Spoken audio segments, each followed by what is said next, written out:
that same feeling that you have for these people that you feel are so above you, they see that exactly in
us over, and how they're always, connected to us and wanting, our attention. They're always, with us. But moments later, I looked up and there was this infinite field of angels that came right in front of me. And they were this golden/bronze type color, but we could get to colors in a moment. But these were very youthful, like angels that were right in front of me. And when I looked at the angels versus the spirit guides, I didn't really see any individual characteristics that dichotomized or differentiated them so much from each other. They were very uniformal, if you will. But all they were doing was looking ahead, and they were literally right in front of me. And they were just sending loving energy and warmth and healing without asking for anything in return, which is so, different than our reality. We're used to conditional love. We're used to, if someone gives to us, we expect to give back to them, but they were just giving and giving and giving without asking for anything in return. I just almost had to pinch myself because they were all around this reality, but there was just this little thin veil separating all of these angelic beings from this reality, and they're here all the time. I knew that right then and there. Moments later, in the distance, I saw a lot of what I describe as soul family or soul pod that came to greet me. And these are beings that I knew that my soul was connected to beyond this body. They were people that I didn't meet, in this lifetime.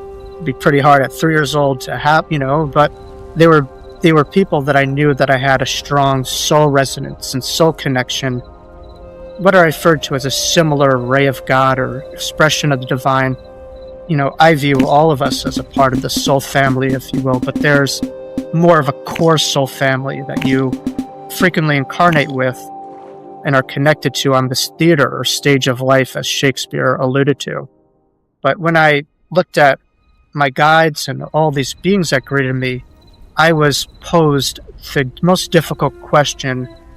And I've been in some journalistic interviews in my lifetime, but nothing like this was the autonomy to stay on the other side or to continue my life out as Jacob. And, near-death experience research has really pointed through their evidence that it's usually around 20 to 25% of NDEers that are given autonomy. The rest are really suggested to stay in this reality.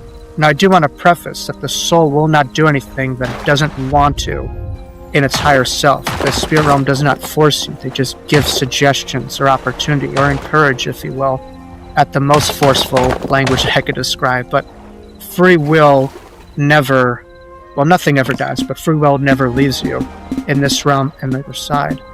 And in that moment, I really had no idea what to do. There was a great degree of curiosity as to what would I look like, what would my body look like, what would I be doing. And so I asked some of those fundamental questions, that to these days that I get within a lot of my regression work, such as, who am I? Why am I here? Why did I come here?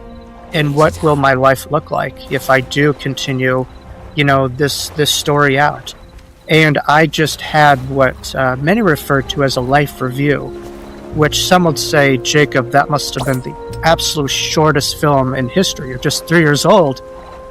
And what I would push back to and say I'm sure you've probably felt this, Emmy, where it's not a matter of the years of your life, as a saying goes, but rather the life that you experience in those years. And on the other side, time is so different, where it's really valued in terms of the degree of depth of experiences you had, not the passing of time without much depth to it, if you will, or connection, or love, or expansiveness. But in that moment, I really had this life review where I understood my life through the eyes of another, but this, broadened to a lot of different incarnations that I saw. And I saw myself spanning the globe, going from culture to culture, civilization to civilization, lifetime to lifetime. And just kind of dawned on me like, wow, I am not this 3-year-old child, but if I'm not that, who am I? And I just knew that I was infinite soul having a temporary experience as a 3-year-old, child at the time. But in that moment, I saw the most life with most radiance or resonance, rather, if you will, to this incarnation. And, moments in this lifetime that I was visiting this was my last lifetime that I lived, which before I ever became public, there were several intuitives that were able to read exactly what I saw in this lifetime. And to preface this, in working in the mental health field, I do want to, destigmatize some of the language that accompanies, this lifetime and, how my body passed. But this was a lifetime in which, my body passed due to, completing suicide. I will never use the word committing suicide because I don't criminalize, one's pain or decisions, much like I will not criminalize a heart attack or cancer. My goal is to really have mental health and physical health looked at the same vernacular and degree of empathy and understanding. But this lifetime, I saw that I did make that decision, and I saw just a similar feeling that I had to my NDE, where my back was against the wall, that I didn't see any hope or end in sight, and just felt this degree of trap where I just, couldn't see myself moving on. I did make that decision. I became, a little emotional when I saw a lot of the people that I, reconnected to on the other side from that lifetime. But I also came back with a great degree of understanding, if you will, as to why I had my NDE. In a little bit, we could get into that too. And then moments later, I saw premonitions of the life that I would be living. I saw myself speaking in front of other people. And it wasn't like I was some pompous guru who was better than anyone or just making all this money or stuff like that. It was more to that. It was just seeing myself as just this messenger for this profound message, that people needed to hear. And I said, as beautiful, as divine as the other side is, as expansive as it is, there is nothing more rewarding than acts of service and being of service to other people. And I saw that that was one of my potential agreements, or one of my blueprints of this life, if you will, to really share forward this, information to the general public. And I said, I will not turn that down. That is more beautiful than heaven itself in many ways. And this is a beautiful opportunity that I had no business turning down. With that agreement, with my declaration to agree to commit to this journey, was when everything started to dissipate, my immediate awareness. And then I just was left with a great degree of buyer's remorse, where I just said, oh my God, because it looks so much better over there. And then when reality is starting to set in, I was getting cold feet and doubt crept in. And I just said, how do I know that this will happen? How do I know that I will make a difference in other people's lives and be able to share this experience? with others, to have that great honor. And the spirit realm just really gave me this last message, which was to really trust in this blueprint, this map, this intelligence that created you, and also to trust in our own thoughts, how sometimes we could have thoughts that are governed by doubt, trepidation, limitation, and as a result, that will be our driving force, with the boats that we're having in this lifetime. But if you're really able to have your life governed with trust, with belief, with faith, or even a deeper knowing, that will allow your life to transcend your beyond your wildest dreams. And with that agreement, I was, woke up at a hospital bed, and my mother was right by me. And the rest is, not a mystery, because I've made a lot of sense of it, but somewhat history, but not really, because it's a part of my everyday life, and not a day goes by that I haven't thought of this experience to some degree or another. Truly profound, Jacob. Thank you so much for sharing that with us. And many people might be thinking, you were 3 years old. How do you recall that? And additionally, not only did you have sort of a life review, but also you had a past life review. And then you were given essentially precognitive information as well about your current life. Yeah.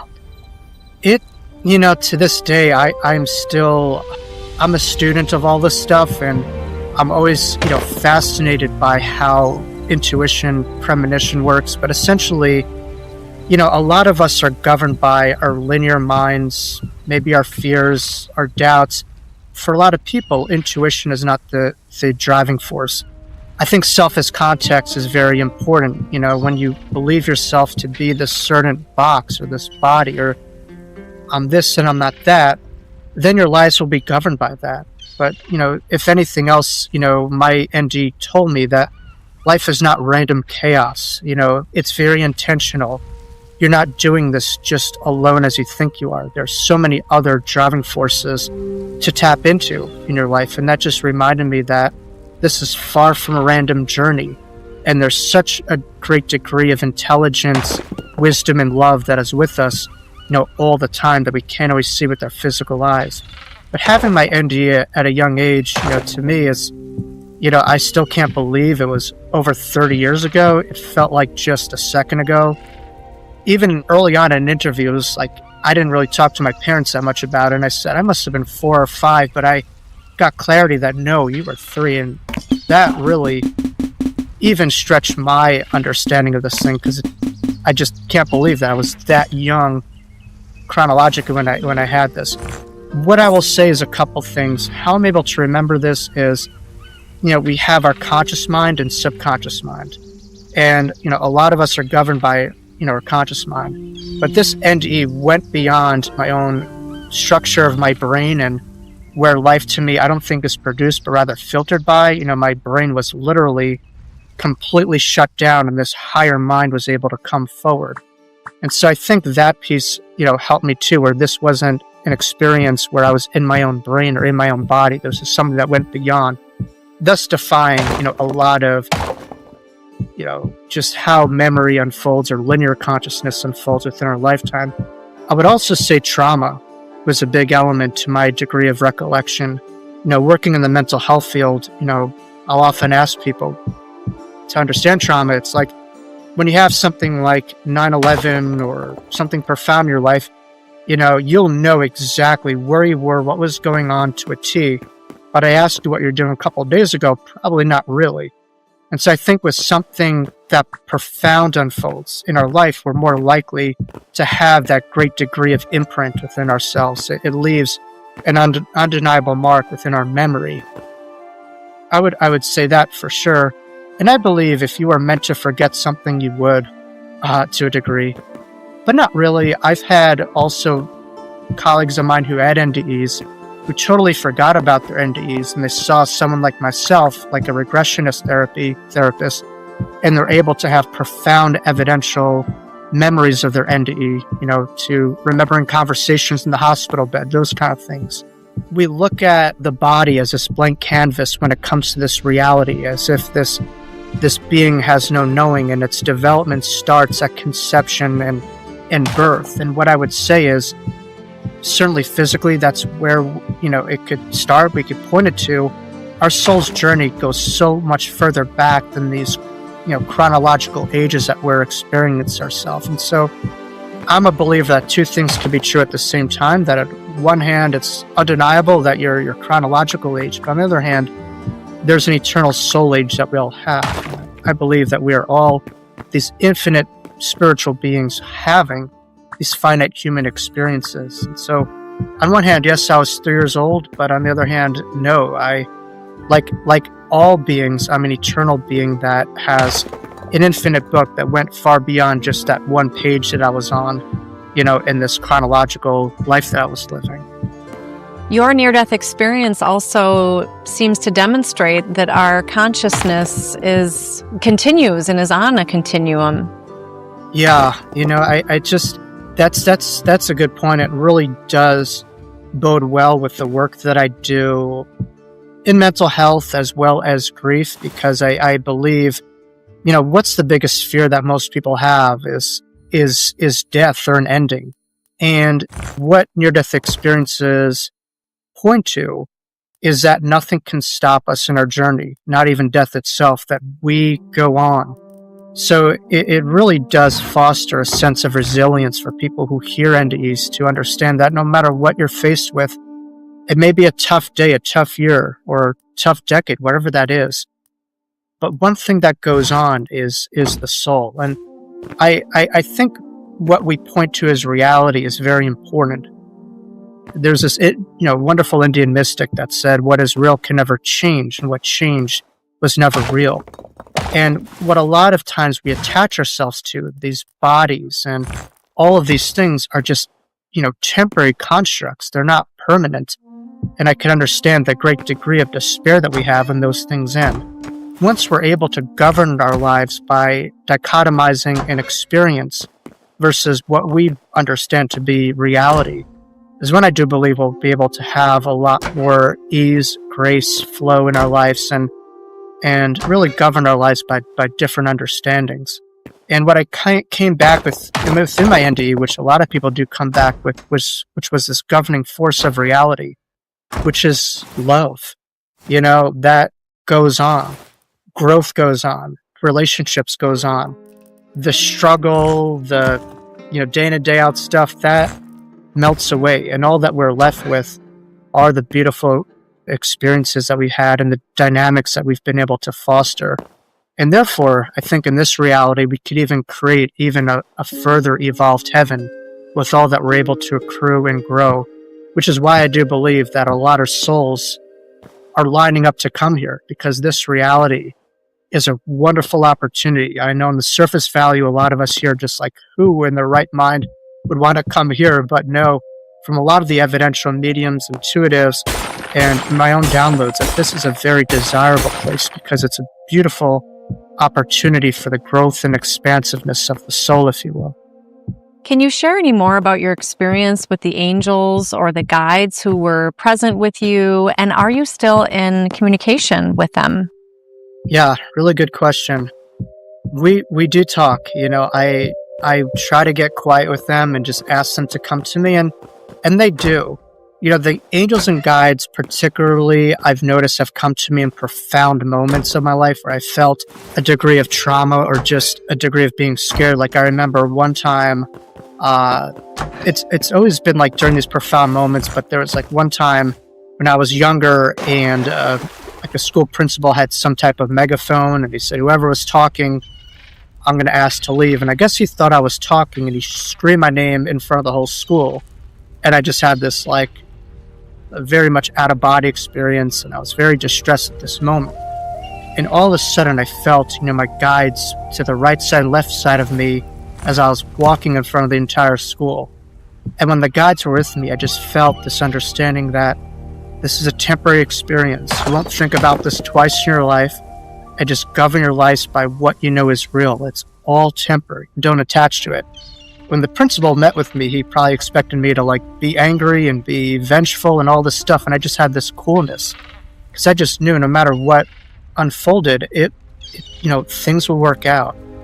And I think for myself, that's really what the guides have helped out in moments of uncertainty.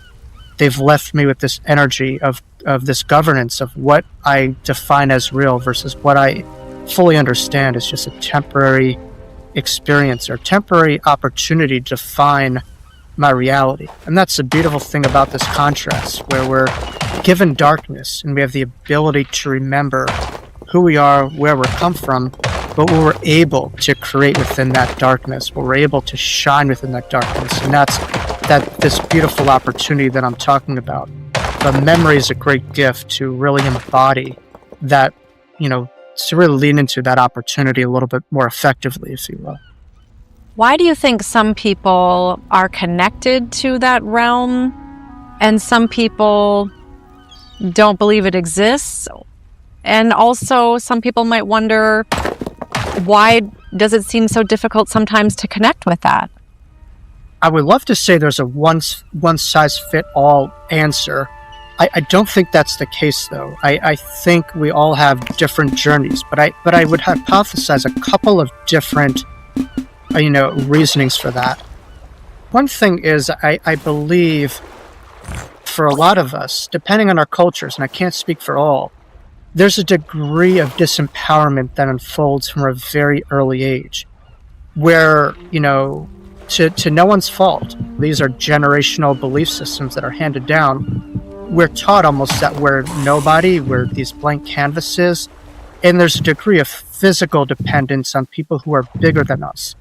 And as a result of that, there's almost a dependence emotionally, psychologically, spiritually, that we associate people who are older and bigger with more of this all-knowingness. And so we give over power to people that we feel are bigger than us or greater than us outside of ourselves from an early age.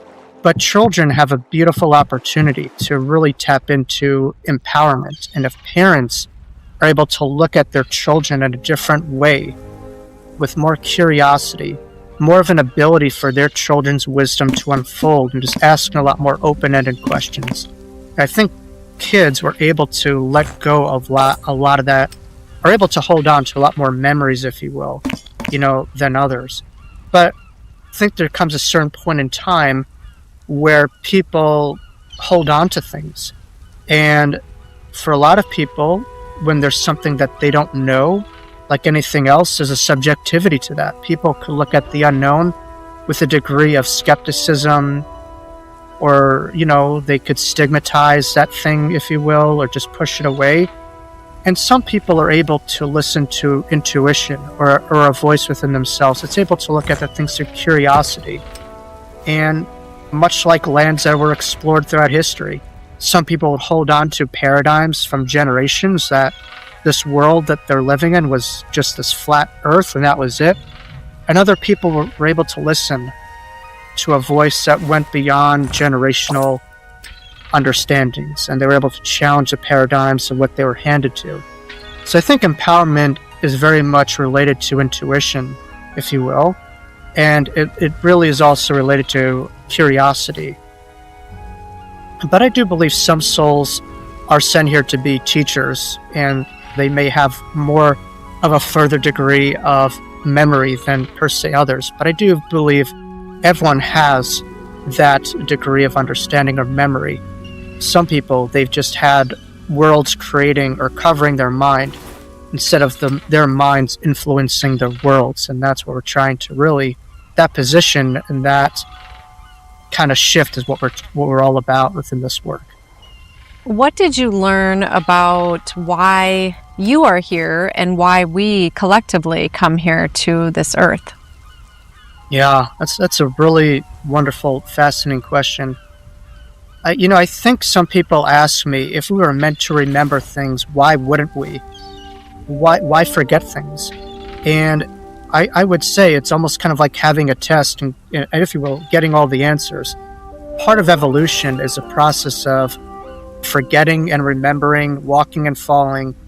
It's a non-linear trajectory, if you will, and it's a part of the hero's journey where you're going down this road, and there's usually some degree of crisis that happens with a lot of people. For instance, you look at Eckhart Tolle, Neil Donald Walsh, or the Buddha, there was some degree of discomfort that was unfolding in their lives, and they could have went one of two ways, but they decided to be curious. They decided to look at things through a different way through these shake-up periods of their life. And I do believe shake-up periods are opportunities to wake up, and what we view as these crises are actually opportunities to reevaluate our lives, to have different questions in our life, whether that's having a loved one cross over, or going through the loss of a job or financial distress. It all, I believe, is an opportunity to reevaluate our lives and to start to lean into some of the bigger questions, as I don't believe we were just here to survive, we were here to thrive. But I believe in many ways for us, like, we're not here to just have all the answers. We're here to evolve, and that requires, a lot of hills and valleys, if you will. But I at least for myself, I took back a lot. I think that we're here, first of all, to live in contrast, to be able to be empowered within our life, as souls, we're these light beings that are drawn like a moth to a flame to areas where all crevices and all cracks need this light. To me, heaven is always there, but the opportunity to create heaven in contrast is why we're here. So not only can we create that, but we could literally remind ourselves that we're not here to create heaven on earth, but we all are beings connected to the heavenly realm here on this earth. But that starts to remember. I also think surrender was a big element of my NDE, and I think surrender is a big component with the work that I do in the mental health field as well as within my regression field. A lot of times when distress arises, we exacerbate that distress. For instance, as at an early age, you get a cut on your hand. If a parent has a big reaction to that cut, your reaction is going to be amplified. But if you're able to just look at that and say, I know this is difficult, and I can work through this, and I could resolve this, that helps with resilience. And when I had my NDE, I was having I felt this drowning sensation, like there was nothing to hold on to. I just felt myself sinking and sinking. Rather than struggling against the struggle that I had, I decided to surrender to this infinite degree of awareness, what I call the breath of eternity. And so, the word for spirit within, my own religious background is translated to the breath or the wind of God. And for us, when we're struggling, when we're feeling that all of our life force is taken away from us, we have an ability to go inward and to surrender to this beautiful life force that could carry us and propel us through all these times. But I think a lot of that comes from stigma, or people just trying to be macho people and all this life, and feeling like it's almost like a weakness to surrender.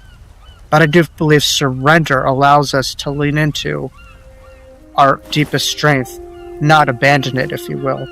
And I believe we're here to, crisis and moments of our lives are opportunities to lean into those greater force fields and not always having doing it on our own. To what end? I've learned the afterlife is not a retirement community. So, like a lot of people say, when I'm looking forward to dying because I won't have to do anything. And sure, there's a healing, there's a healing phase of it, absolutely, 100,000%. But what I've learned from the angels in my NDE, and having an NDE in a playground, is just the simple message that we all are eternal, first of all, but we're all our brothers and sisters keeper, eternally bonded together. So the concept of giving to another, where you recognize it's not really another, you recognize that it's just one person in the room that you're giving to, and what you do to another is given to yourself, but that's infinite. We're all here to infinitely give and give and give, and I guess there's no end, because there's always opportunities to amplify that light. There's always opportunity to expand in that light. And someone asked me, what's the straight definition of death? And I say a complete stoppage, a complete ending. When you think of eternity, there's no possible beginning, middle, or end. And that should excite people, that each and every moment, each and every day is an opportunity to create yourself anew, and to create a new version of yourself, and to expand who it is that you believe that you are, but more importantly, who it is that you decide to declare yourself as. And that's that embodiment phase. And that's, to me, how we're not only able to intellectualize spirituality of the divine or of the universe, but rather through embodiment, we're able to have a greater degree of knowing from that force and less a degree of separation from that intelligence that we're created from through following the trajectory of that force, if you will, which is an all-loving, all-knowing, all-giving force without asking for anything possibly in return. Raymond Moody, who coined the term near-death experience, endorsed your book, and there is, I believe, a list of experiences that near-death experiencers have, one of those being a tunnel of light, or being in or seeing light. And I know you described light. I'm wondering how many of those you actually experienced yourself, or what your relationship is to your near-death experience as you've gone on in these years and looked back and reflected upon what it means to you. I believe that spiritual experiences by themselves don't necessarily change a person, but rather what you're able to learn, and more importantly, who you're able to become and change by can certainly point to evolution. And so what I walked into was what I walked into. And, each day is another opportunity to say, how could I see this as something a million miles away that happened 30 years ago to be a part of my everyday life? And so for myself, it's informed almost every decision that I make. Where for myself, there's, in my second book, I titled The Wisdom of Jacob's Ladder. When you think of, and certainly we could get to the allegory, my name is Jacob, but Jacob, in the Bible, in Genesis, was literally having this proverbial near-death experience where he was chased for his life due to the covenant with his brother, who he's trying to flee from. But Jacob went to a place that I have actually visited to in the Middle East, and he laid his head on the bed of rocks, which I don't think my chiropractor would sign off on. But I guess it's a different time. But he literally saw the angels going up and down the ladder. At the very bottoms of the ladder, they were present in this earth reality, and they're going to this infinite, no-ending top, if you will. And I believe our lifetimes are very similar to what Jacob was alluding to in Jacob's Ladder. How the higher you go, the more that you can see. It's ever like you've ever been in a river and you just see the horizon behind you or the horizon ahead of you, and that's all that you can see.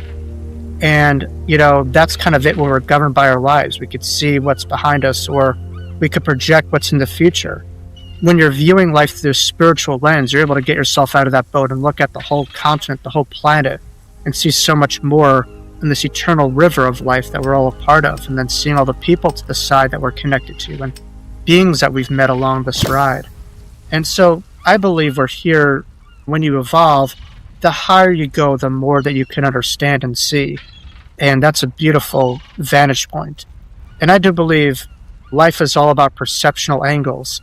And the more that you could broaden your viewpoints, the more fields of awareness that could be a part of your everyday journeys. So that's a big lesson I've had within my book, is always being mindful of the context or the lens that I'm viewing my life out of. And there are days where that lens is very human and very limited, and I focus on that one picture and I just focus on that one dot, and that's all that I see. And other times where I'm like, if I'm not seeing this from a loving angle, how could I take a step back? How could I see this differently? And that's helped, as well as just really understanding full form, that we're not here to just climb the material ladder, that this is a spiritual ladder that we're on. And that is made of a lot different juices, if you will, where it's not about the ego and your success or putting people down to get ahead, but rather it's kind of like high tides are raising by your boat. And the ultimate measurement of your life, and this is stated on my grandfather's tombstone, is he made this world a better place. And ultimately, we will have no idea in this lifetime our impact is. But the ultimate goal is really to just evolve all the people around you. And that's why some of the greatest athletes, they don't focus on their accomplishments, but they focus on what they were able to do and their ability to galvanize their surroundings. And that, to me, is a hallmark of our lives. Is Maya Angelou would say, people will forget what you said to them, but they will remember how you made them feel. And there's no greater gift than helping people remember who they really are as a beautiful, loving, divine being here for a unique purpose, far more beautiful than they could ever conceptually understand. and having that space to let go of all these narratives that we've inherited. I was just with my baby niece yesterday for the first time, and I just met her, and when I just held her in my arms, I said, you know what, like, people aren't saying, oh, what an ugly child, that child isn't too smart, that child is this and not that. All that's left is just pure unconditional love that you have for this being. And through the trajectory of our lives, sometimes we inherited all these beliefs outside of ourselves, and that is filled with this box. And I think we have to get rid of our own BS, which is belief systems that get in our own way. And that's a coin that Suzanne Giesemann devised in a lot of her books. But that's very important, is belief systems. And my NDE has really shaped a lot of belief systems that could have been, constructed by this reality to tune into what I knew was ultimately real and far beyond this reality. It's very beautiful hearing you speak, Jacob. And what was that experience like to meet with Raymond Moody and to look at the work that he had created when his patients many years ago started sharing with him their own near-death experiences, and he started collecting the data on that and seeing some commonalities and some unique aspects to them? Yeah, that's a wonderful point. I mean, Raymond is a friend of mine. I try to call him. His birthday, he's a Cancerian, so I believe his birthday's around the 4th of July. If not the 4th of July, if I'm mistaken. So I do try to speak with him once a year. I'm glad that you bring him up. It would be very hard-pressed to talk about NDEs without speaking of the grandfather of it, the man who coined the term NDE, but also a man who did a lot of career risk. He was working in a very comfortable academic position, and he had a dual doctorate degree in philosophy as well as a clinical psychiatrist. And this was in the 70s, so there was a great degree of career risk that he had. But I give him all the credit. I don't think he knew what he was about to do or the change that he was about to have. He just really saw this as ethically following what he felt was needed, which is really to make sense out of all these things and to try to, if you will, just doing research on these things. And he is someone who's really changed the world, and he's made a lot of these things, layman's term. And I say, if you could name it, you could tame it. And his ability with his background to make a name for this changed my life. I mean, for my life changed was when I was gifted a book by an author named Betty Eadie, who was on the Oprah Winfrey Show, and she wrote a book called Embraced by the Light. But from hearing Betty's encounter, as well as a term for this, made me feel less alone. It's like, oh my God, there's other people who have this. I'm not the only one. There's actually a term for this. That was everything. So I wouldn't be sitting here in this, today getting interviewed by you on New Thinking Aloud in a million years without Raymond's work. And even further, I wouldn't be doing the work that I'm doing, which is not just talking about my near-death experience, but I work as an educator, as teaching continuing education courses for fellow therapists, psychologists in the mental health field, where long ago I would have been put in a blue room they would have put me on a 72-hour hold, most likely, if I were to talk about this. And so Raymond is a big reason why I'm able to do the work that I'm doing, and he's didn't come without damage, without a lot of pushback, without a lot of risk, alienation, if you will. And so he was someone who was just this tremendous trailblazer that changed the world as we know it. But it's kind of surreal to see his name on my book. But as a kid, I would go through libraries and read books and see all these authors, and there's just this voice that told me, you're going to be right with them. And I think in many ways, the reason why I write my books is just to give back to all those who have given to me. And it's my way of giving back and paying homage to all those who have come before me, who have given me so much in my darkest times of my life, and to give that away. But, it took some time. There was a long period where I saw my near-death experience as not a blessing, but a curse. But once I recognized it as a blessing, my life is very much governed by that Picasso quote, which is the meaning of life is to find that gift, and the purpose is to give it away. And that's why I share my experiences. I've recognized it as a gift, and the functionality of that gift is to give it to someone else in the hopes that they don't attach themselves to my NDE, but rather it's a great reminder of what they know in their hearts of hearts, that they are eternal beings, and there's something quite familiar about my story that evokes memories within, people who do listen to it. What was fascinating when I was reading your book, Life After Breath, you shared essentially what you're alluding to now, that you experienced anxiety growing up and didn't feel like you quite fit in. And I think some people might assume that if somebody's had such a beautiful spiritual experience or this near-death experience or other types of experiences, that maybe your life is somehow more easy, or that you've been given more of a pass in life. And I'm just curious if you can talk a little bit about that, and if you want to share anything about your own, if there is any trauma from that experience of essentially dying. I mean, it sounds like there was from the human body, but then you came back and you also shared that there is post-traumatic growth, post-traumatic spiritual growth versus just post-traumatic stress disorder.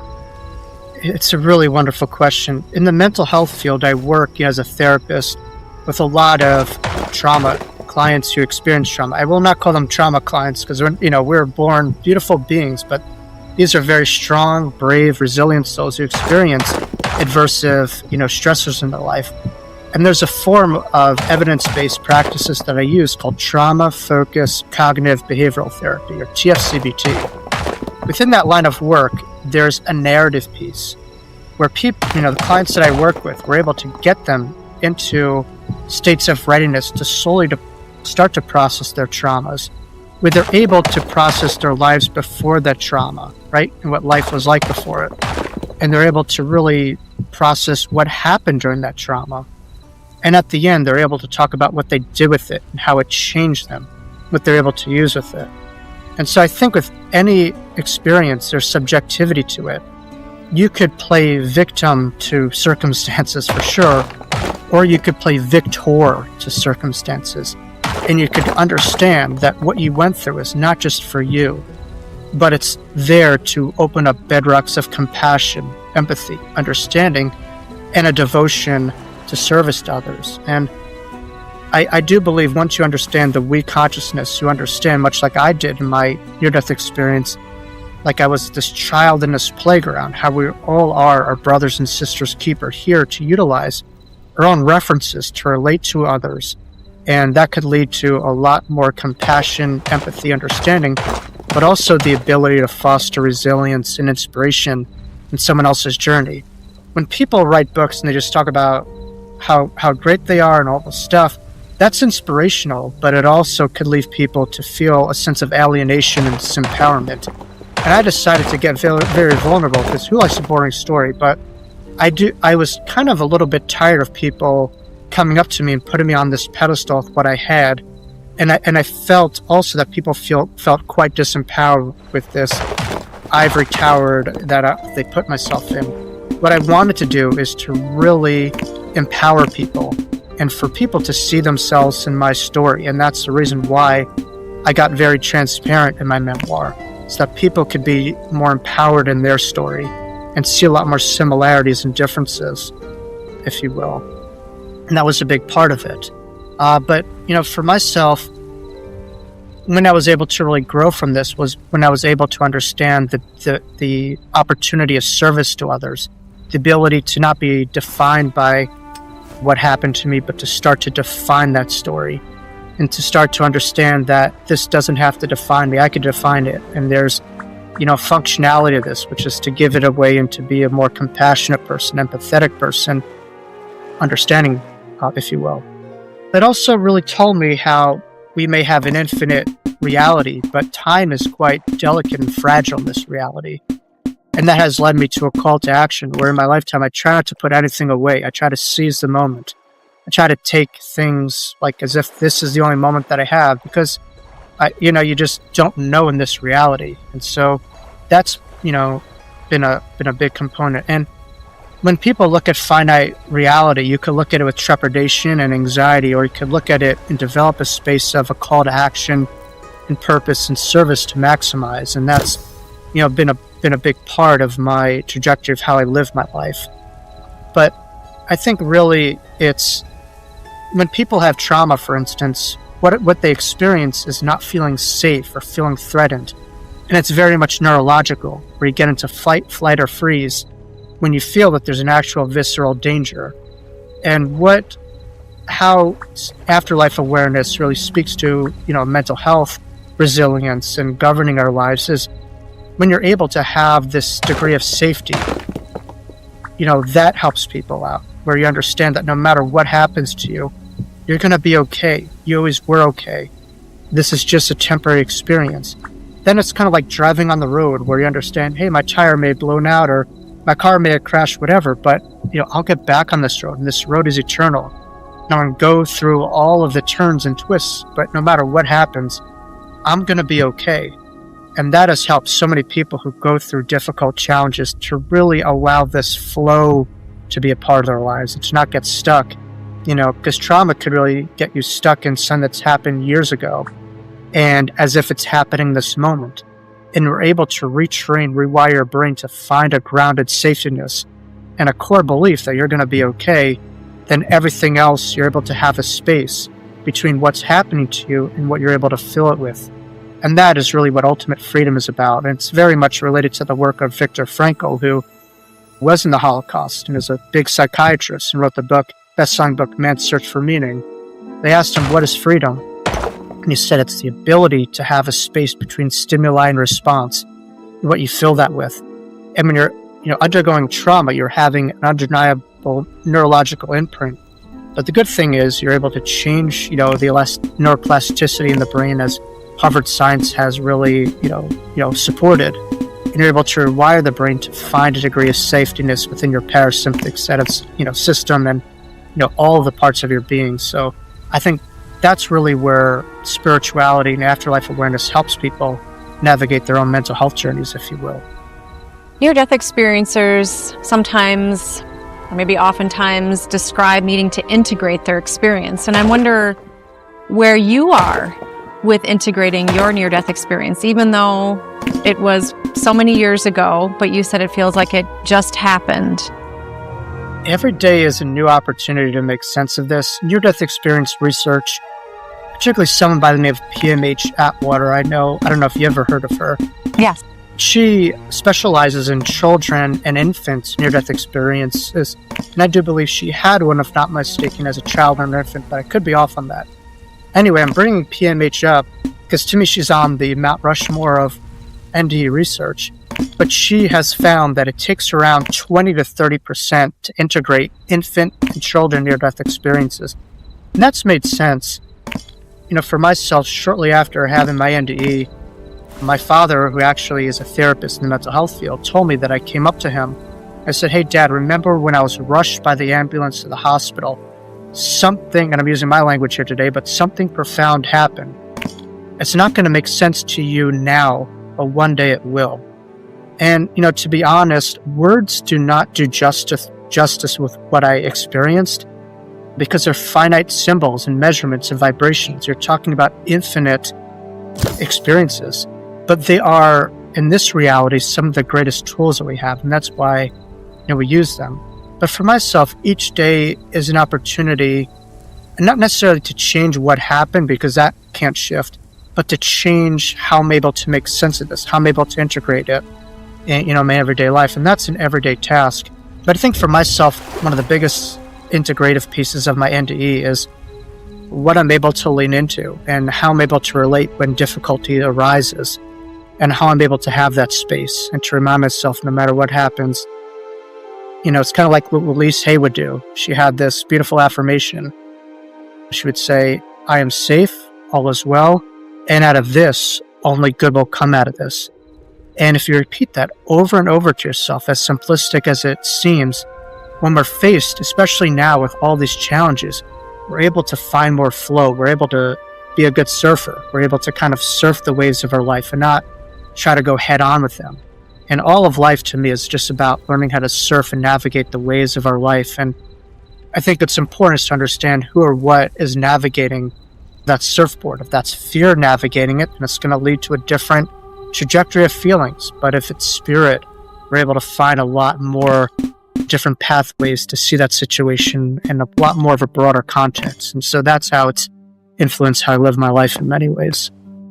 Some people describe that there is fear and love. And I'm wondering, based on your experiences, if you can talk a little bit, and also being a mental health practitioner, about how people can make sense of those two and what thoughts come to mind for you about that. Yeah, no, it's a great question. There's a lot of people that say it's not hatred that's the opposite of love, but it's fear in many ways. And what I would say is, love, when I think of the energy of love, it's this understanding that you're going to be okay, that you're safe, that you're warm. No matter what happens to you, there's an impenetrable force to you that unfolds. And when you have a life that is governed by fear, leans into fear, there's this energy that believes that you're not safe, that you're not going to be okay, that things won't be okay. And so it's not to say that things that come up to you aren't that. That would be a bit much, but it's how we relate to those things. And, fear is there for, many different survival mechanisms. That old Neanderthalic brain, if you will, where we're here to fight, flight, or freeze from dangers. I think that serves a great degree of a survival mechanism. But the issue is that we've had a survival mechanism that is really programmed to integrate in and day out experiences. And we're kind of overusing this alarm system within ourselves. I always use this acronym with our clients, is something HAT, horrible, awful, terrible. And what is horrible, awful, terrible? What constitutes as that? Or something FAD, frustrating, annoying, and disappointing. And if we're able to really dichotomize the two, we're able to get more into our rational brain when our emotional brain is on overdrive and sensing all this danger. And we're able to have a groundedness to our experiences, and that helps. But I think fear is an opportunity for love to come into those places and to develop ourselves. For a lot of us too, there's cumulative disadvantages that we have. For instance, early on in our development, if we've had parents that, let's say, had that emotional bandwidth to process when our brain was on emotional overdrive, that was helpful. But when we didn't have parents with that emotional elasticity, we didn't know what to do with those emotions. And oftentimes now we're seeing adults act on that, whether that's through self-harm behavior, suicidal risk, or engaging in violent behaviors because they just don't know how to handle all these intense emotions. And so I do believe spirituality marinates and works very well with mental health and its ability to really learn how to self-govern, to self-regulate, to diffuse all these crises. And it works very well with that emotional brain to really get more into that rational brain and to get ourselves more in the middle road when we're feeling more extreme within our reactivity of circumstances, if you will. So that's really where the two come in. But I do believe it's learning how to parent ourselves when maybe we weren't parented properly by our parents, and having a degree of self-soothing in this degree of trust that you're going to be okay. But I think it's not impossible to do if that wasn't given to us. But I do believe we could, more importantly, understand that it stops with us. Whatever we were given, we have the opportunity intergenerationally to stop that. And really to learn that if I didn't like something, I could complain and go on my whole life about it, or I could, instead of agonizing about it, I could organize how I could change that thing and find more motivation to change what I didn't like in that degree of contrast that I experienced.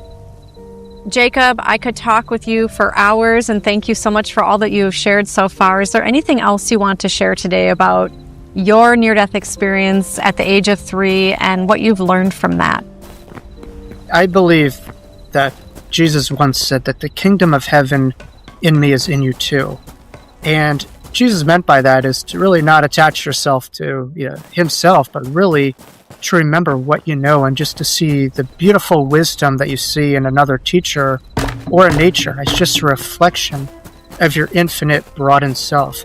And I do believe that near-death experiences not only change you, but they have the opportunity to change those who listen to it. And that's why we share our experiences. It's my hope that during today's time on New Thinking Aloud, this at the very least allows you to explore yourself, the nature of reality in a new way, and ultimately trying to visit some beliefs that perhaps have been suitable in your life and helped you in visiting or diffusing some beliefs that may not. And ultimately, to make room, we have to allow a tree to fall for a new one to be born. And I think it's being able to really let go of things that don't serve you and to find the space for things that do. And it's my hope that some of the words today have some space to develop a degree of empowerment and a degree to look at yourself. And as a result, you can look at the world around you in a different context. And that's my prayer for all of my interactions. Thank you so much for your love, your compassion and care, sharing your beautiful, deep, and intimate experiences with us today. Jacob Cooper, thank you so much for all that you've shared and for being with me today. I've truly enjoyed it and feel it's a great blessing to myself and those listening. Thank you so much for the wonderful work that you do in New Thinking Aloud. You've changed the planet for quite some time, and I'm so honored to be here today with such a wonderful platform that's doing the higher workings, if you will, of changing this world. Thank you for that. It's been my absolute pleasure. And for those of you watching or listening, thank you for being with us, because you are the reason that we are here.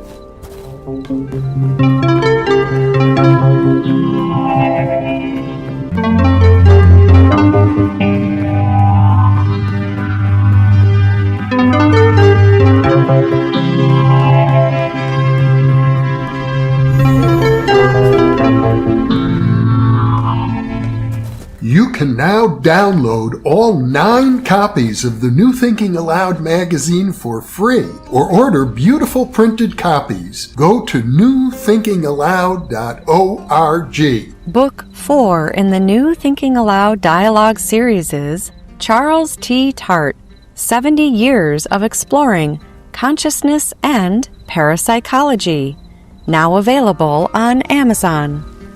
For early access to our videos and live stream events, sign up for our free weekly newsletter at newthinkingaloud.org. New Thinking Aloud is presented by the California Institute for Human Science, a fully accredited university offering distant learning graduate degrees that focus on mind, body, and spirit. The topics that we cover here. We are particularly excited to announce new degrees emphasizing parapsychology and the paranormal. Visit their website at cihs.edu.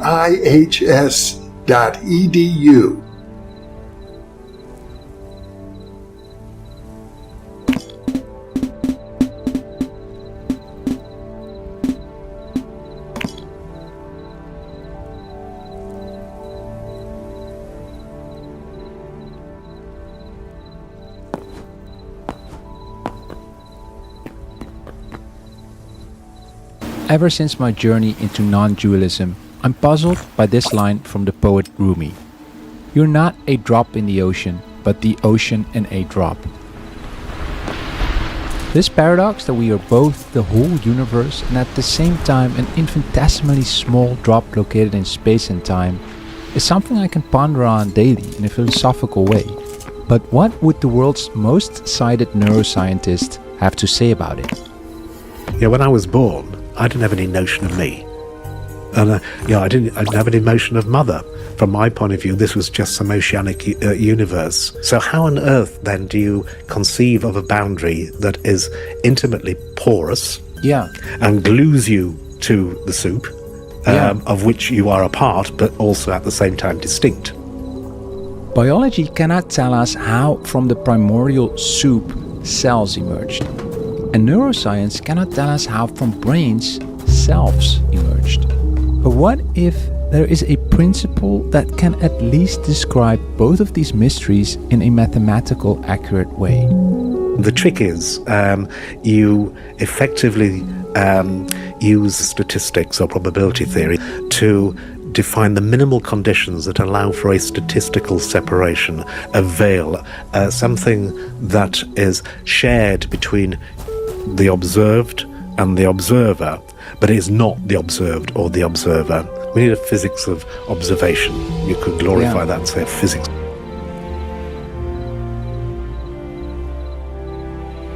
of sentience, and that's the role of the Markov blanket.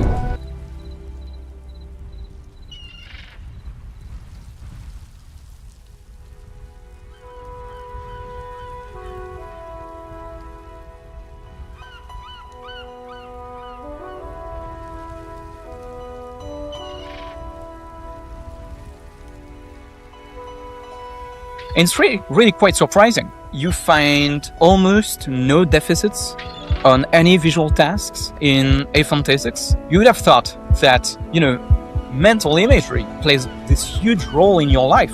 If these people had no mental imagery whatsoever, they'd be, unable to do all kinds of things. But it turns out that's not the case. As a matter of fact, it was discovered very recently that some people might not have any visual imagery. And so one reason that may be the case is that they do have mental imagery, but it's actually occurring unconsciously. Dr. Matthias Michel is the philosopher and neuroscientist most likely to demolish everything you think you know about your own mind. As the co-founder of the MIT Consciousness Club, his work is a one-man wrecking ball aimed at destroying our deepest assumptions, arguing that your conscious vision is 400 milliseconds behind reality, that fish probably aren't conscious at all, and that people with aphantasia actually do have mental imagery. They just don't experience it.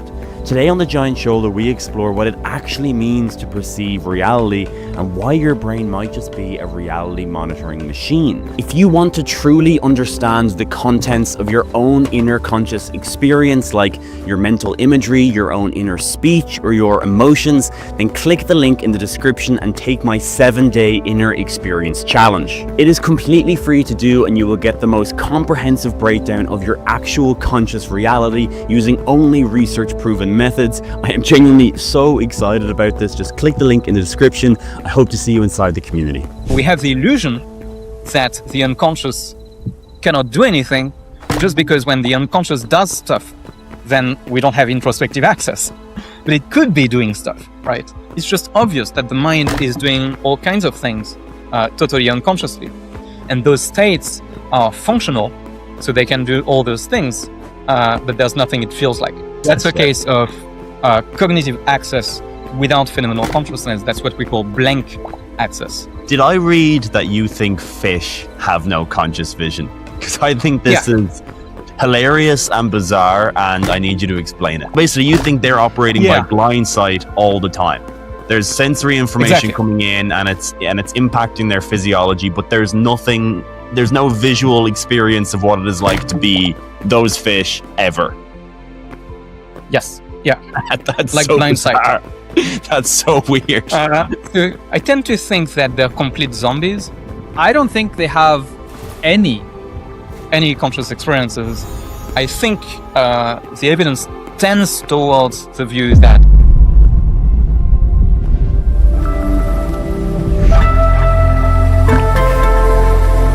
Matthias Michel, what is perceptual reality monitoring? All right. Excellent first question. Perceptual reality monitoring is this capacity that you have to tell what's coming, which signals reflect what's just happening in your mind versus which signals in your brain come from reality.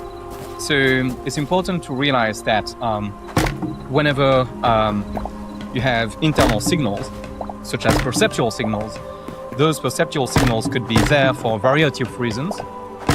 One reason is because you're seeing the stuff. So, for example, suppose you have visual signals indicating there's a cat out there.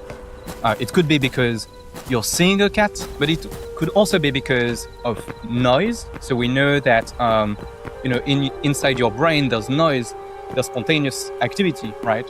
And sometimes those bursts of spontaneous activity can be almost as high as the activity you get if you actually see the thing.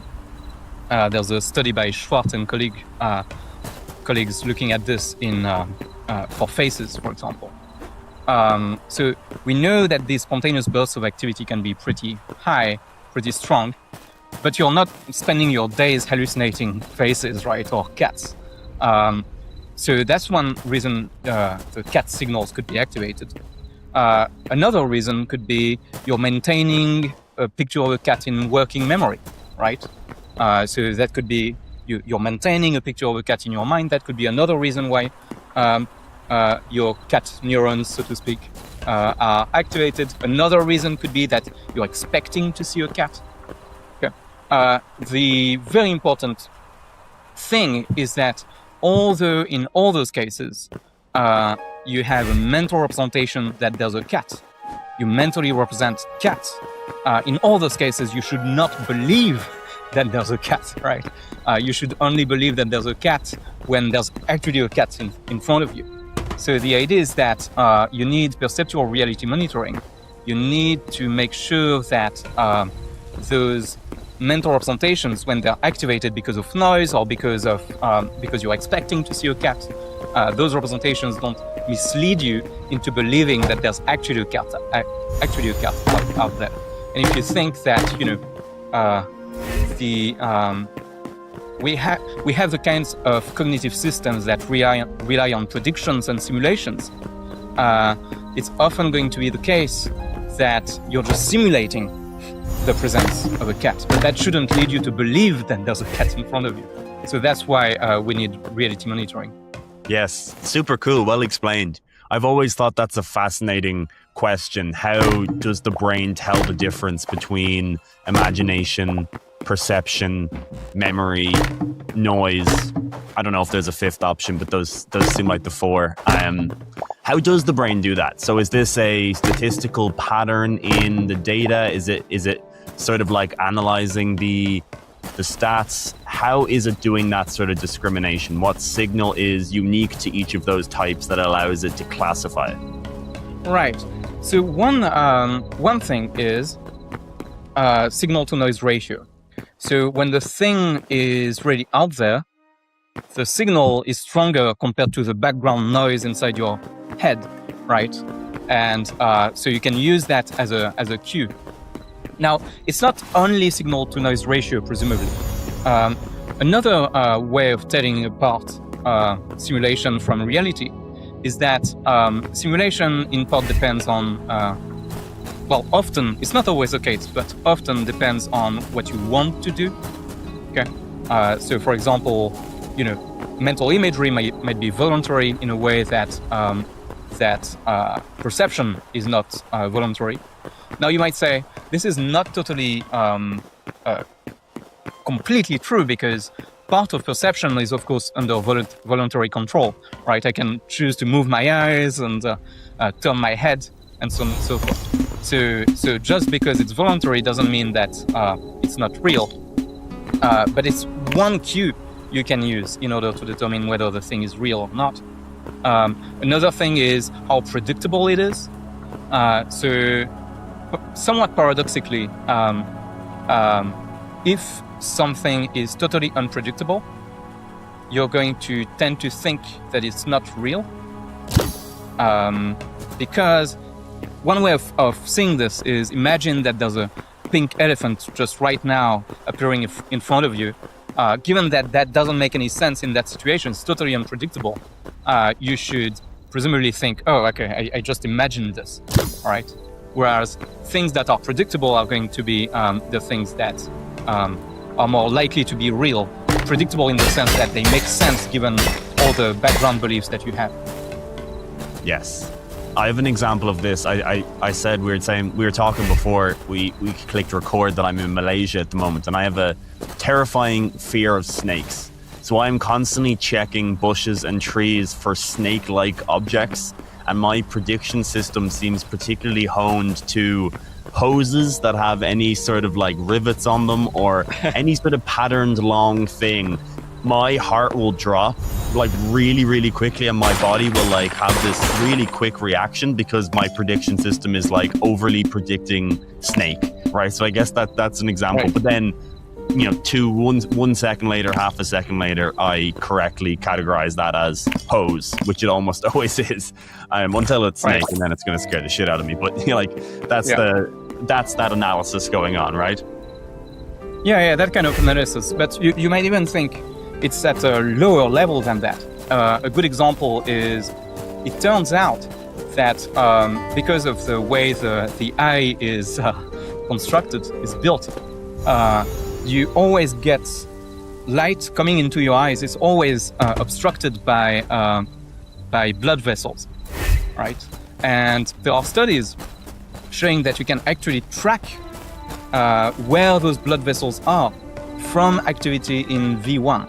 Okay, so basically, blood vessels are casting a shadow on your retina, and those shadows are recorded by your neurons, or at least they are recorded in the monkeys in which they did the studies. It's a study by Adams and Horton, and basically, but you don't spend your days feeling like you have giant spider webs on your eyes or something like that. So those shadows must somehow be filled in, right? Another thing is, you always have junk in your eye floating around, but most of the time you don't see that at all. So some way, somehow, your brain must erase all that stuff. A good example is, so in the phenomenon of motion-induced blindness, you see a target, which is often a yellow target, and there's a moving background like this, rotating, okay? And if you look at the center of this display, what you're going to find is that the yellow target disappears from consciousness. Now, we know that the yellow target, even though it disappears from consciousness, it is still perceived because your brain can still update things about that target, okay? So, for example, if the target suddenly changes from yellow to pink, all of a sudden it's going to pop back into consciousness. Or if you have two targets and previously they were totally unrelated, but now there's a line between them that's going to constitute an object, and unconsciously you're going to update that representation from two objects to one object, which means that the next time they come back into consciousness, it's more likely they come back together because now they're considered as one object. Okay. So we know that we continually update those representations. Yes. Now, the interesting thing is, why does that happen? Well, one hypothesis by Brian Shaw is that this happens because your brain thinks it's very, very unlikely that there's a stationary target on a rotating background. Things usually move around coherently. And because this thing is not moving on a moving background, it's more likely that it comes from inside my eye, right? And so your brain erases it from your consciousness because it's very unlikely that it comes from the environment. So that's a case where you have reality monitoring erasing some stuff from your conscious experience because your brain, so to speak, thinks that it's something coming from your eye, not something coming from the environment. Yes. Cool example, yeah. Do you think you mentioned the word hallucination briefly earlier. Do you think a core part of conditions like schizophrenia and psychosis is whatever brain mechanism is doing this signal discrimination is just not categorizing these signals right? The brain cannot figure out what's internal, what's external, what's noise, what's memory, and it starts, again, just kind of mislabeling it. Do you think that that's a strong part of that pathophysiology? So phenomena like schizophrenia are extremely complex. So it's very unlikely that we're going to be able to reduce, those very complex phenomena to one cause. But surely, one possibility is that in some cases there are problems with this reality monitoring mechanism, definitely. So that, it doesn't have the right threshold. Some things that should fall below the threshold are now above the threshold, and so you're going to consciously experience those things, whereas normal people don't consciously experience those things, or at least if they experience them, they think it's coming from inside, not from the outside world. Yeah. Yes. Do we know what part of the brain is doing this, and do we have good experimental evidence, a brain in real time categorizing those different signals and correctly putting it in the right box? Yeah, so there is some evidence about this. Most of it has been done by Nadina Dijkstra, who's a neuroscientist who works on the topic, and Steve Fleming at UCL, University College London. And it seems that the regions that are responsible for this might be in the prefrontal cortex, so the front of the head. which is not totally surprising if you think that prefrontal cortex is involved in metacognition. Okay, there's a lot of evidence that prefrontal cortex is involved in, explicit confidence ratings. For example, if I ask you to decide whether what you're seeing is a triangle or a cross, for example, your prefrontal, and then assess your confidence in that decision, your prefrontal cortex is going to encode your confidence, or so it seems. Now, there's not as much stuff done on the neural basis of reality monitoring because it's a kind of new topic. There's some stuff on source monitoring. Source monitoring is slightly different. It's being able to tell the source of your memory. So, for example, being able to tell whether you remember something because you imagined it or because you saw it.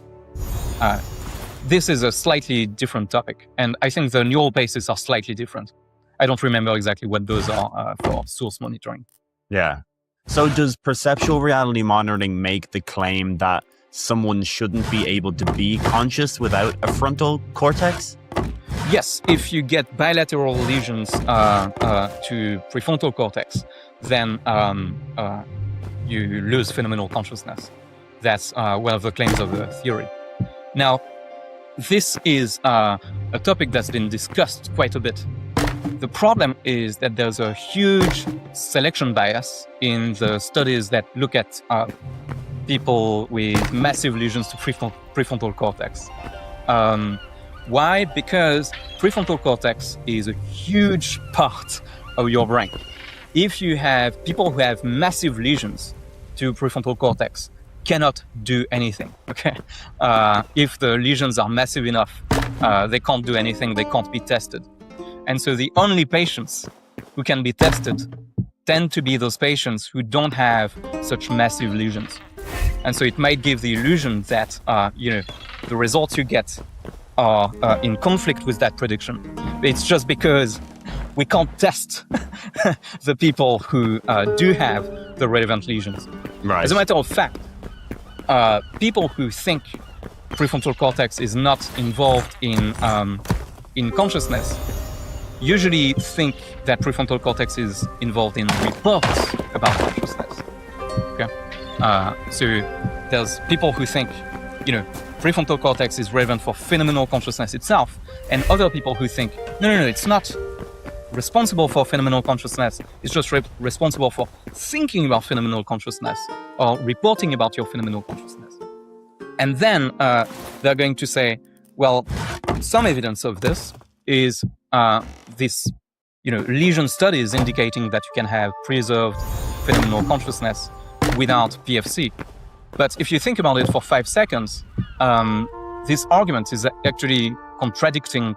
It's actually contradicting their own view, right? If their view is right, if it's really true that prefrontal cortex is involved in reports about consciousness, those people with complete lesions of prefrontal cortex should look like they're unconscious. They should look like they don't have phenomenal consciousness, or at least they should report no phenomenal consciousness, right? They should not report phenomenal consciousness, not report no phenomenal consciousness, right? So there's a subtle dialectic here surrounding, the role of prefrontal cortex for consciousness and yes. what we can really learn from lesions. I'm kind of skeptical that we can learn all that much from lesions for the reasons I just described. Right. I'm sure you're familiar with Mark Solms's ideas of, brainstem being the major originator of consciousness. And he brings up these clinical studies where people are missing, 90% of their brain. All of their cortex is missing. They're effectively, I think it's basically just like a brainstem, a reticular system. I don't even know if they have like a thalamus or but I'm not entirely sure how much, but it's almost entirely the brain is missing. But these patients still seem to have some level of phenomenal consciousness. Now, maybe you can bring up your argument that you can't ask them as such, so it's very hard to tell. But from the outside, it seems like they do have it. What would you say to those cases? So I'm quite skeptical of cases like these. in many cases, the remaining tissue has not been properly evaluated. In many of those cases, like the most drastic cases, people die pretty quickly, unfortunately, and so we can't really evaluate them. In the few cases in which sometimes it might look from the MRI that there's nothing at all, but in some cases the cortex is compressed instead of being totally absent. So those MRI pictures you see sometimes are somewhat misleading. Right. And then there's the issue of, what are the criteria for assessing consciousness?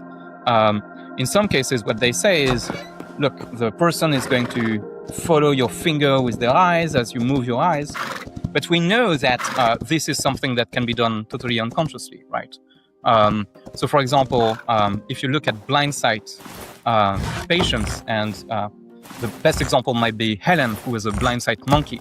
She had total lesions of V1. As far as we can tell, the evidence seems to indicate that she had no phenomenal conscious vision. Still, she was able to follow things around. Nick Humphrey even reported that she was able to catch a fly in mid-flight, right? Without conscious vision. Explain that. I think it's very hard for someone at home to understand maybe what that sentence means. I guess, fully cortically blind people are maybe the only people that can identify with that. What does that mean to be fully consciously blind, no conscious visual system, but have unconscious visual processing? So here's a fun anecdote. My colleague and mentor, Hakwan Lao, had tested a patient who has blind sight on one side, okay? So he reports he can't see anything to the right. And, some people have said, in those cases, maybe they have degraded conscious experiences and so on and so forth. So Hakwan wanted to have some kind of full report of, GY, describe what it's like in your right visual field. Just tell me what it's like as best you can. Okay? And his answer was, please tell me what it's like to see behind your head. There's nothing. There's nothing. Yes. Nothing at all. However, if you force the guy to choose between two options, he's going to be able to guess at 90% correct in some cases. Okay? Often it's going to be around 60% correct if chance is 50. But you can find cases where performance is very high and yet he reports no awareness whatsoever. So unconscious vision is really vision, but there's nothing it's like. There's nothing it's like for you. A good example, if you want to see what it's like, is just to do the motion-induced blindness. So you can go on YouTube and you'll find videos of motion-induced blindness. And in some cases, the dot is conscious. In some cases, it becomes unconscious and then it comes back to consciousness and so on and so forth. Clearly, there's nothing it's like as the dot moves away from consciousness. There's nothing it's like for you to see the dot.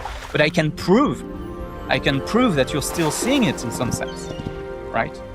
Because you're updating that mental representation of the dot and so on and so forth. And there are many cases like this where you can show that you're responsive to features that you don't consciously experience. Yes. Did I read that you think fish have no conscious vision? So I think this is hilarious and bizarre, and I need you to explain it. Because I just spent the last week scuba diving in Thailand, and there's just hundreds of giant schools of fish everywhere. And I was like really replaying these scenes in my memory as I was reading this, and I was like, how could it be possible that these really big, gorgeous animals don't have any experience of their visual system? So basically, you think they're operating by blind sight all the time. There's sensory information coming in, and it's impacting their physiology, but there's no visual experience of what it is like to be those fish ever. Yes. Yeah. That's like so blind bizarre. sight. That's so weird. So here's one way of thinking about it. The idea starts with, okay, what do we have conscious vision for? Right. So what's the role of conscious vision? Why would an organism have conscious vision instead of having just unconscious vision, which we know is a thing? So the story goes like this. First, a clue. We can get a clue as to the function of conscious vision by looking at how fast conscious vision occurs. So, what does that mean? Well, think about the fact that when I show you something, it can't possibly be the case that you see it immediately consciously. Okay? It has to be the case that the signal reaches your retina, and then it takes time for the signal from your retina to go to the lateral geniculate nucleus and all those subcortical areas. Then it goes to V1, and then from V1 it's further processed. Okay? And so, whatever you think, conscious vision cannot be immediate. So it takes time. Now, Steve Fleming and I have been arguing that conscious vision can be surprisingly slow. On the order of 350, 400 milliseconds in some cases. What that tells us is that, of course, we are not claiming that vision is slow, okay? Of course, you can react to objects and events much faster than 350 milliseconds, right? Especially if there's a looming stimulus, for example, you're going to blink extremely fast, much faster than that. So that means that those fast reactions to visual stimuli have to be driven unconsciously. And there's a lot of evidence that fast reactions to visual stimuli are driven unconsciously. In general, vision for online action guidance seems to be unconscious. So there's good evidence from Milner and Goodale, who have developed the idea that we have two visual systems, one dedicated for action, online action guidance, and the other one dedicated to categorization. And one of those is conscious, the one dedicated to categorization, and the other one is unconscious. You get beautiful dissociations between those two, in some cases of some illusions. A good example of this, I'm going to mention it because it's fun, occurs in the hollow face illusion. So in the hollow face illusion, you can make a concave face appear convex and vice versa. If you look at the illusion on the internet, you're going to see beautiful examples. It's really quite striking.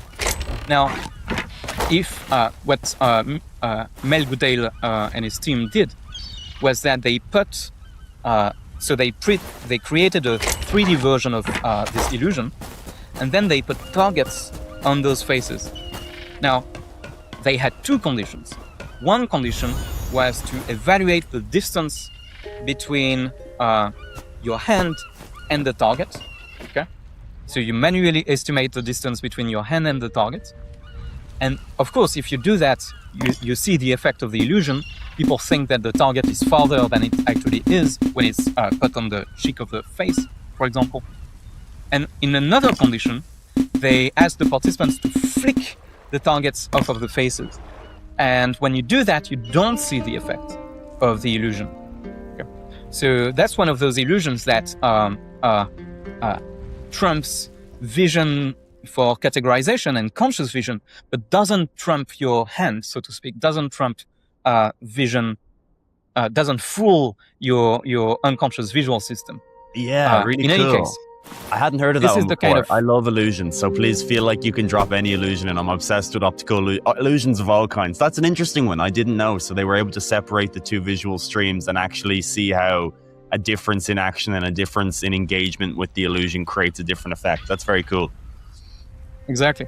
And you get plenty of effects like this. Now, there are some of them are somewhat controversial because in some cases the different tasks are easier or harder.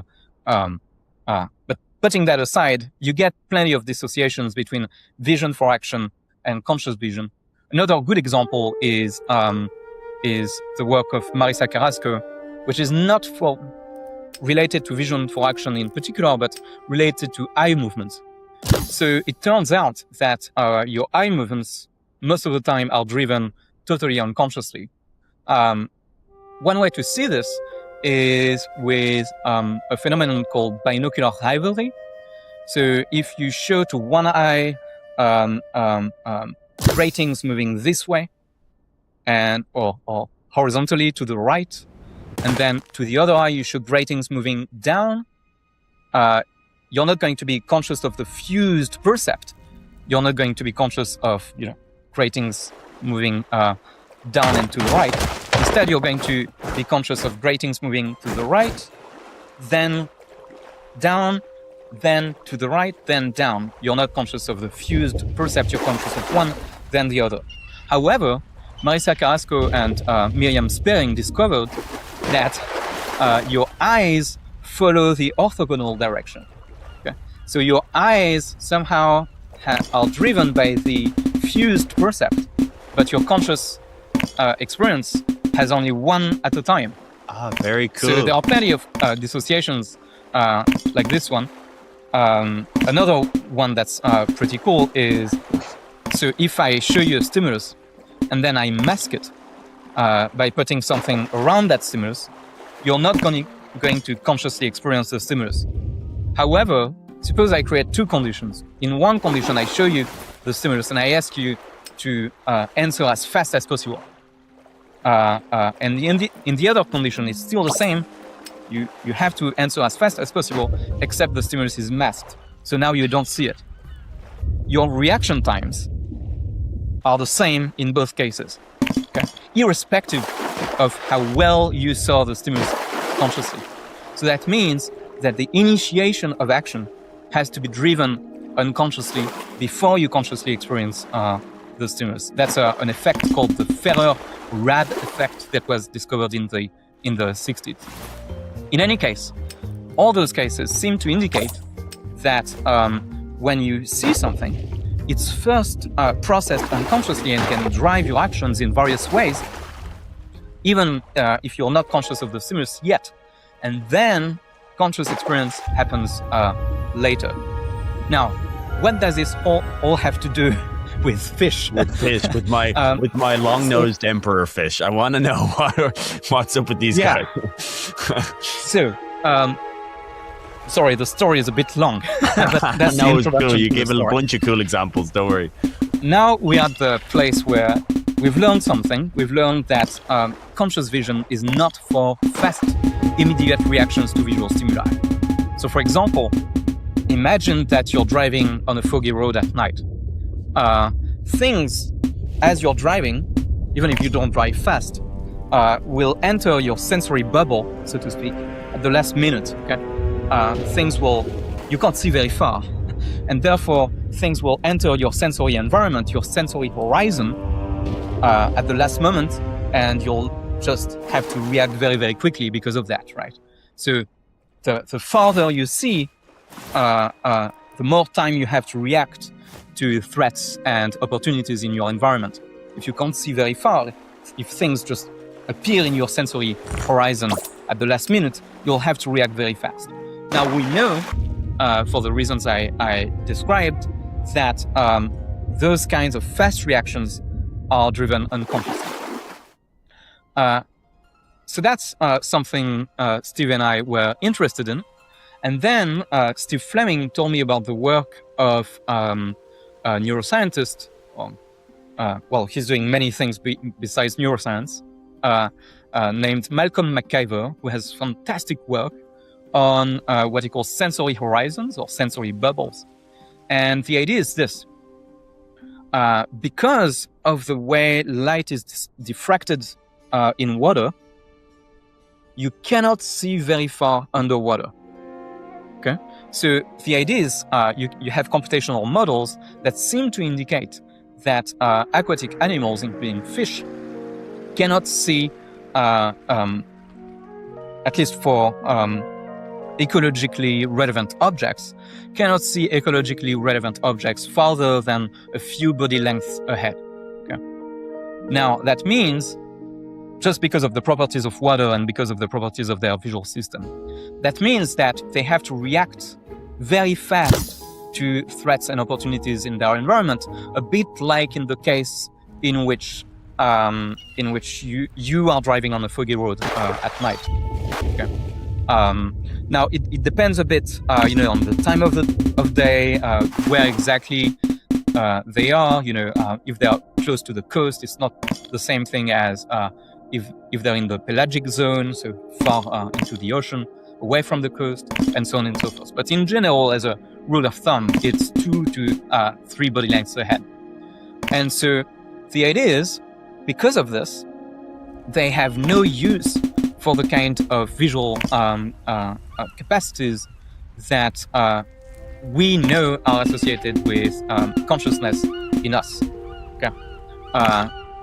And as a matter of fact, if you look at the brain areas that process vision, they have brain areas that in us. So, of course, we've evolved from we have a common ancestor, and the brain areas, the subcortical brain areas that we have, are somewhat similar to the brain areas that are responsible for many vision-based behaviors in fish. And those behaviors, we know in us, are driven unconsciously. Interesting. So I can see, I see parts of the argument, but it seems a little crazy. No, like to say that would you be making the claim that all fish are like this, or particular fish that are in low visibility environments? Because again, I was scuba diving in Thailand, and you can get like 40, 50 meters visibility, like it's beautiful, clear waters. I was out in the Andaman Sea. It seems like these fish, if they had functional conscious visual systems, would be able to see for 40, 50 meters, and it seems advantageous that they could do that because some larger more predatory type fish could come towards it or something. I don't know. It's a funny idea. It's a really interesting one. I could totally buy that not all fish have conscious visual access, but that some do. Do you think that would you be satisfied with that answer, that some of them evolved that because they were in higher visibility waters, more sophisticated, larger visual infrastructure, but then some don't? Is that a halfway point that might satisfy, or are you dogmatic that no fish has this? So I think that no fish have conscious vision, but my uncertainty varies depending on the kind of fish. So the story I gave is a story according to which conscious vision is not for immediate reactions to visual threats and opportunities, but it's for thinking on the basis of vision. So once we come out of organisms come out of the ocean, they can all of a sudden see extremely far. Okay, and with the evolution of the neck, it's also a huge improvement in sensory volume, because now you can have targeted eye movements and move your head and so on and so forth. So if you take the sensory volume, you get a 1,000,000-fold increase in the sensory horizon. So you can think about what you're going to see. Now, there are amazing capacities in fish, but they don't seem to show the kind of model-based planning that we're able to do on the basis of vision. Now, the story I gave is a story on which it only depends on the sensory horizon, namely as how far you can see. But that's an approximation. Another factor that's very important is visual clutter. So, for example, if the environment is kind of complicated, you have, conspecifics or predators that can hide behind occluders, then that's going to lend itself to the evolution of planning capacities based on vision, even though the sensory horizon is limited. So that might there might be cases that fit the bill. For example, octopus might be a special case of aquatic animals but because they encounter a lot of visual clutter, might have developed planning capacities based on vision for that reason. Then for coral reef fish, it's also a bit more complicated, again, because of this issue of visual clutter. And also they tend to be the smartest fish, so to speak. So I'm more strongly confident for fish that live in the pelagic zones, so away from the coast, or at least spend a lot of time away from the coast. Yeah, so that's where I'm more confident. Note that evolutionarily speaking, it seems like the evidence indicates that fish first evolved not far from the coast, okay, and then moved away. So, if it's possible that fish don't have conscious vision, what do you think they do have a conscious experience of? Or is there, like, how confident would you be that they don't have any conscious experience, that they are fully unconscious biological organisms? Like, do you think that they do have a sensation, that they have an experience of what it is like to be that long-nosed emperor fish? I tend to think that they're complete zombies. Okay. So that's not conscious. So I don't think they have any conscious experiences. But I'm most confident for the case of vision, because we know so much about the difference between conscious vision and unconscious vision. You could have two stories. I mean, one possibility is that consciousness first evolved independently of vision, right? And independently of the emergence of model-based planning. And so maybe fish have that kind of consciousness. And then vision was recruited into consciousness, so to speak. I don't really buy that because I think there's a lot of evidence indicating that consciousness really seems relevant for model-based planning and metacognition.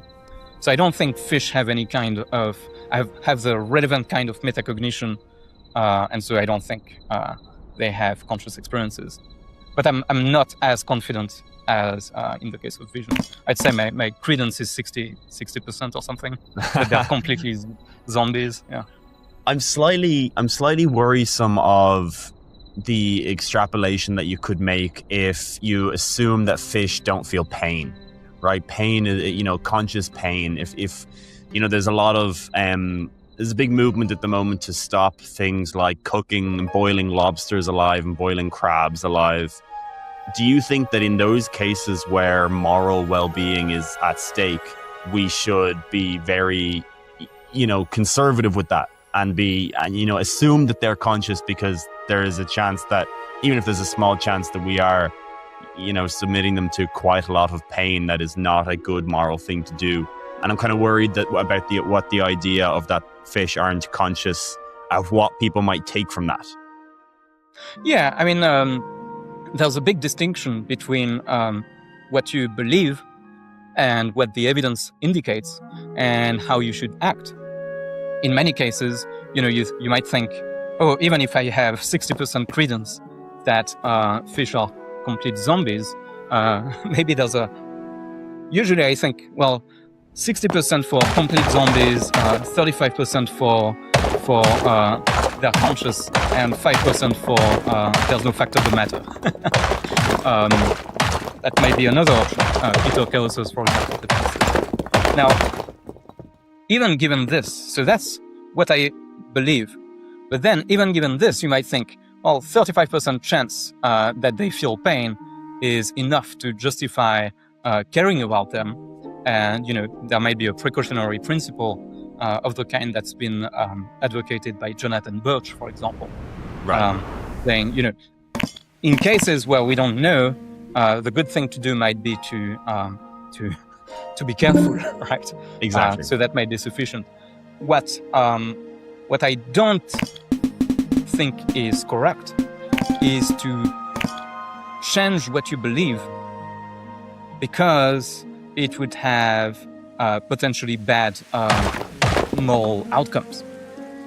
So, for example, I'm not going to invent evidence where there's no evidence just because I want to make sure that people don't hurt fish, for example. Sure. Right?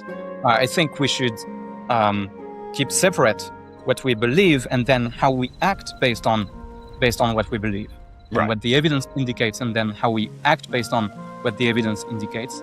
And what's true is that it's very, very much uncertain. It's very much uncertain. So people who think that fish have conscious experiences should also acknowledge that it's that the issue is very much uncertain. Yes. I think I remember a poll that was done at the Association for the Scientific Study of Consciousness, maybe in 2019 or 2018. So every year there's this big conference about consciousness. And I think fish consciousness was still was trending towards the majority view, but it was still not totally a consensus view. I'm curious. I want the listeners to comment below if they think fish are conscious. I'm curious what at least in my audience who are listening, if it's over 50%. I could keep talking about fish all day. I really think this is fascinating, but I really want to move to aphantasia. So I know you've done some. I know you've written some papers on aphantasia. I find this completely fascinating. I've been lucky enough to speak to a bunch of the largest aphantasia researchers, like Adam Zeman, Alfredo Spagna, Merlin Monzel. I just think it's so fascinating. What do you think we can learn about aphantasia through perceptual reality monitoring? Right. So aphantasics report no conscious experiences of mental imagery. Now, you might think, well, that means they have no mental imagery at all. Another option is that they do have mental imagery, but it's unconscious. Yes. So that's the option that I prefer, and that we've defended with Hakuan Lau and Jorge Morales and Ned Block, with more or less conviction, depending on which of us you're talking to. But yeah, Ben Senane has also argued for this view that aphantasia involves unconscious mental images. Now, why is that the case? I mean, that's, again, seems like a somewhat crazy view. Well, it's the case because you find almost no deficits on any visual tasks in aphantasics. And it's really quite surprising. You would have thought that, mental imagery plays this huge role in your life. If you're imagining whether the couch is going to fit in your door or something, or in your car, you have to you can mentally rotate the couch, and you have to imagine it, and so on and so forth. You would have thought that if these people had no mental imagery whatsoever, they'd be unable to do all kinds of things. But it turns out that's not the case. As a matter of fact, it was discovered very recently that some people might not have any visual imagery. And so one reason that may be the case is that they do have mental imagery, but it's actually occurring unconsciously. And those states are functional, so they can do all those things, but there's nothing it feels like. And from the perspective of reality monitoring theory, you'd think that if the reality monitor does its job correctly, so to speak, namely if it only selects the representations that indicate reality as conscious representations, you should predict that mental imagery being conscious is a kind of bug, really. Is that the reality monitor is wrong. And you predicted a follow-up question that I have, because that is exactly what I was going to ask. Yes. Yeah. So it's a kind of bug. So aphantasics, in some sense, are more optimal. Namely, the reality monitor really works properly. Those representations should never have been conscious in a certain sense. Now, another possibility is maybe those representations being conscious and being selected by the reality monitor, that might have some downstream functional benefits.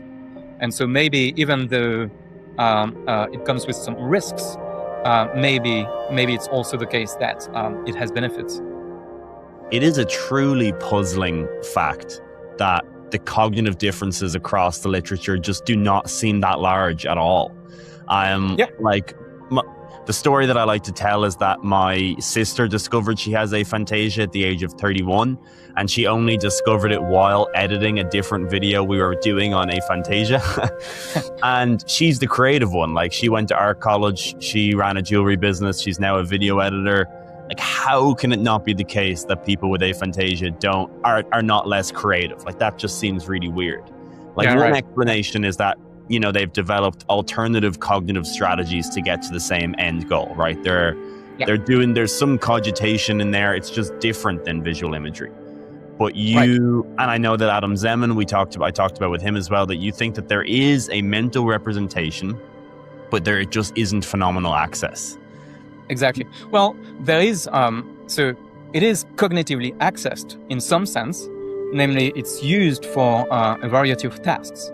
So it is accessed by your cognitive system in some sense, but it's not phenomenal. Not consciously accessed. That's a case of cognitive access without phenomenal consciousness. That's what we call blank access. Now, there is still a lot of debates about whether aphantasics use alternative strategies in order to solve those visual tasks. And that's a real question. I don't think we have a very good answer. I think the evidence tends towards the view that they, in some cases at least, they don't.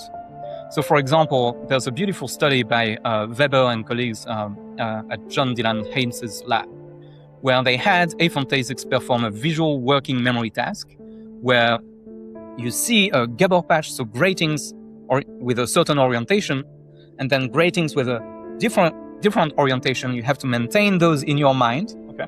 If you do this, you'll have the experience. If you have conscious visual imagery, you'll have the experience of, seeing the gratings in your mind's eye, so to speak. And then after this, you're given a probe. After a delay, you're given a probe, and you have to adjust the probe in order to match one of the two. Okay, you're told, now report on the first one, or now report on the second one, and you have to do that. Now, they do this perfectly fine. And furthermore, if you look inside their brain at the brain activity, you'll find that the brain activity between normal people and aphantasics in primary visual cortex is basically the same. Okay? It's basically the same. And furthermore, not only that, if you the better you can decode on one particular tile, the better you can decode, the better performance is going to be. Okay? So that seems to indicate that they do use those unconscious representations in order to perform the task. And now you have plenty of studies that have looked at activity in visual cortex as aphantasics perform those tasks, and visual cortex seem to be activated in pretty much the same way for aphantasics and normal subjects. So that's one of the reasons I think they have unconscious visual representations. It's a really strong, I think,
you.